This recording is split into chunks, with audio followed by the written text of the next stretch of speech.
હાલો મિત્રો, તો આજ આપણે કરવાના છે ગુવારનું શાક.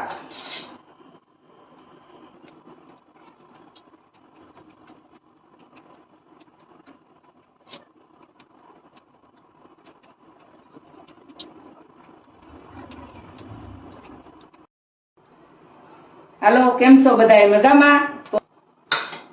ને ઝાડનો રોટલો એટલે કે દવા જામનગરની આયુર્વેદિક શરૂ છે.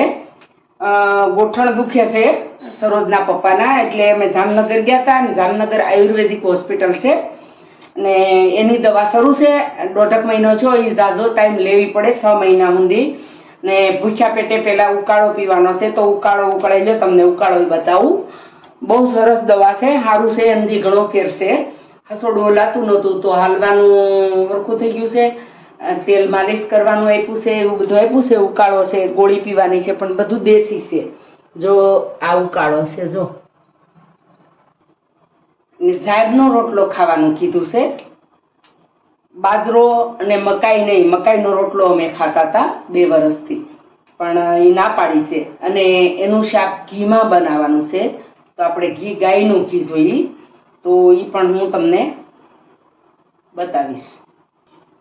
આયુર્વેદિક દવામાં વાર લાગે, થોડુંક ધીમે ધીમે સારું થાય, પણ મટી જાય પછી ન થાય. એટલે એને ઘણી પ્રોબ્લેમ હતી.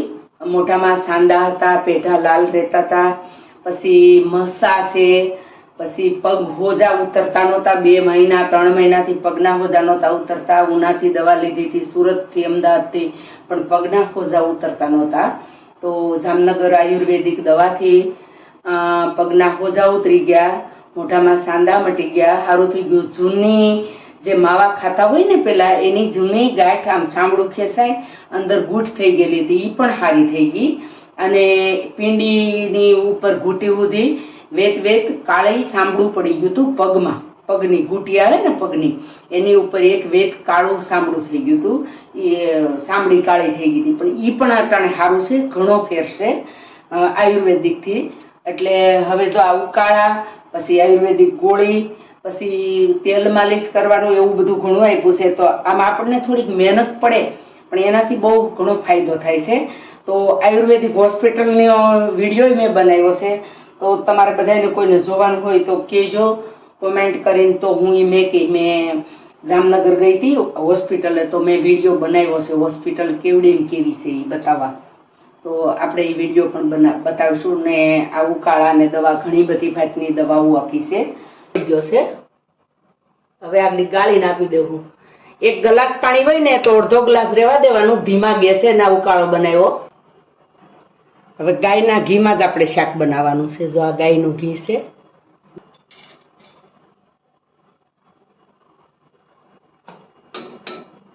આવી ગયું ઘી. હવે આપણે ગુવારનું શાક વઘારી નાખીએ.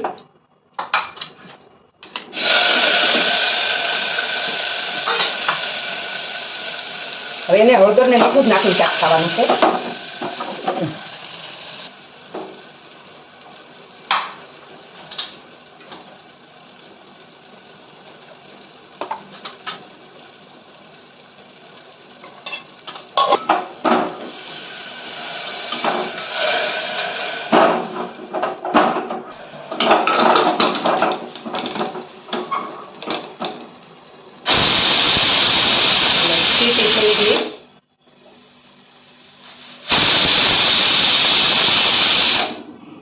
એટલે મેં જુવાર કીધું, એટલે આ જુવાર કહેવાય. આમાં મેં જુવારનો લોટ છે, જુવાર દળાવી.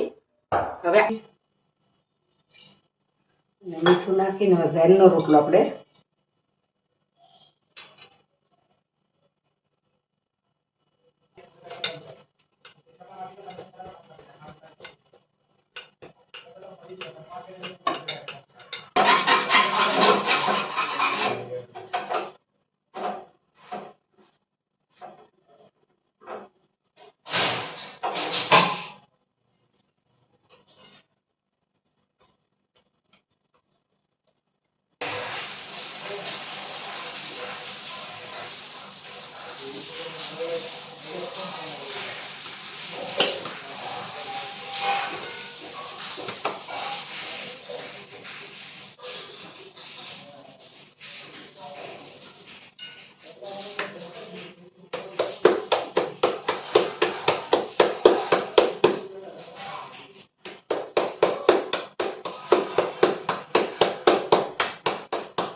હા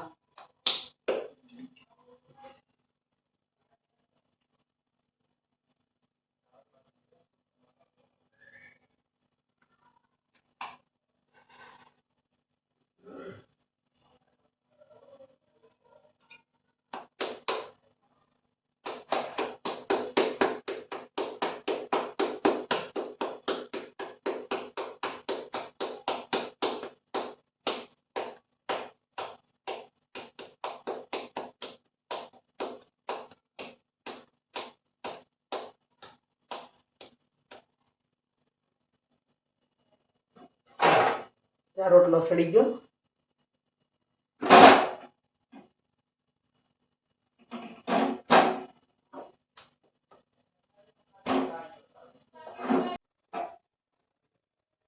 જો ગુવારનું શાક છે અને જવારનો રોટલો છે.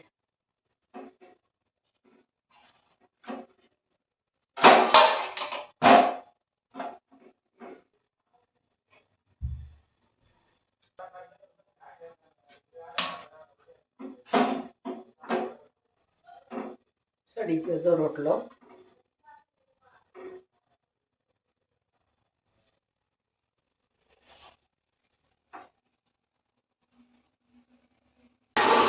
હાલો બધાય ખાવા. જો આ જારના રોટલા, એનું ગુવારનું શાક, મારું ભીંડાનું શાક, એનું ઘીમાં શાક, મારું તેલમાં શાક.